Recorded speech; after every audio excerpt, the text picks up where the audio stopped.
ಎಲ್ರಿಗೂ ನಮಸ್ಕಾರ. ನನ್ನ ಮಗಳಿಗೆ ಈಗ 9 ತಿಂಗಳು ಕಂಪ್ಲೀಟಾಗಿ 10ನೇ ತಿಂಗಳು ಪ್ರಾರಂಭ ಆಗಿದೆ. ಅವಳು ಹೊಟ್ಟೆ ಮೇಲೆ ಹರಿದಾಡೋಕ್ಕೆ ಪ್ರಾರಂಭ ಮಾಡಿದ್ದಾಳೆ. ಹಾಗೆ ತನ್ನ ಯಾರದೇ ಸಪೋರ್ಟ್ ಇಲ್ಲದೆ ತನ್ನಷ್ಟಕ್ಕೆ ತಾನು ಕೂತ್ಕೊಳ್ಳೋದಕ್ಕೆ ಪ್ರಾರಂಭ ಮಾಡಿದ್ದಾಳೆ. ಆ್ಯಂಡ್ ಅವಳನ್ನು ಹಿಡಿಯೋದು ತುಂಬಾ ಕಷ್ಟ ಆಗಿತ್ತು. ಸೊ ಆ ಪ್ರಾಬ್ಲಮ್ಗೆ ಸೊಲ್ಯೂಷನ್ ಆಗಿ ನಾನು ಈ ಬೇಬಿ ಸೋಫಾನ ತರಿಸಿದ್ದೇನೆ. ಅದು ಮೀಶೋದಿಂದ. ನಂಗೆ ತುಂಬಾ ಇಷ್ಟ ಆಯಿತು. ಸೊ ಮಿಕ್ಕಿ ಮೌಸ್ ಶೇಪಲ್ಲಿದೆ ಇದು. ಆ್ಯಂಡ್ ಕಾಲಿಡೋಕ್ಕೆ ಸ್ಪೇಸ್ ಇದೆ ಮತ್ತು ಸ್ಪೈನಲ್ ಕಾರ್ಡ್ಗೆ ಕೂಡ ಏನು ಪ್ರಾಬ್ಲಮ್ ಆಗದೇ ಇರೋ ಹಾಗೆ ಆರಾಮ್ಸೆ ಕೂತ್ಕೋಬೋದು ಇದರಲ್ಲಿ.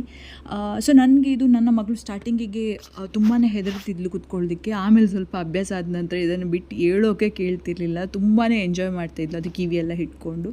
ಸೊ ತುಂಬಾ ಕಲರ್ಫುಲ್ ಆಗಿದೆ ಆ್ಯಂಡ್ ತುಂಬಾ ಮಕ್ಕಳು ಎಂಜಾಯ್ ಮಾಡ್ತಾರೆ ಇದರಲ್ಲಿ ಕೂತ್ಕೊಂಡು. ಆರಾಮ್ಸೆ ಕೂತ್ಕೊಂಡು ನೀವು ಮಾನಿಟರ್ ಮಾಡಿಕೊಂಡು ಕೆಲಸ ಮಾಡ್ಕೋಬೋದು. ಸೊ ನಾನು ಇದನ್ನು ಮೀಶೋದಲ್ಲಿ ಜಸ್ಟ್ ಫಾರ್ ₹594 ₹594 ಪರ್ಚೇಸ್ ಮಾಡಿದ್ದೇನೆ. ಸೊ ಇದು ನಿಮಗೆ ಏನಾದರೂ ಬೇಕಾದರೆ ಲಿಂಕ್ ಅಂತ ಹೇಳಿ ಕಮೆಂಟ್ ಮಾಡಿ. ಹಾಗೆ ಇನ್ನೊಂದು ಪ್ರಾಡಕ್ಟ್ ರಿವ್ಯೂ ಜೊತೆ ನಿಮ್ಮನ್ನು ಸಿಗ್ತೀನಿ. ಅಲ್ಲಿವರೆಗೂ ಟೇಕ್ ಕೇರ್ ಆ್ಯಂಡ್ ಬಾಯ್.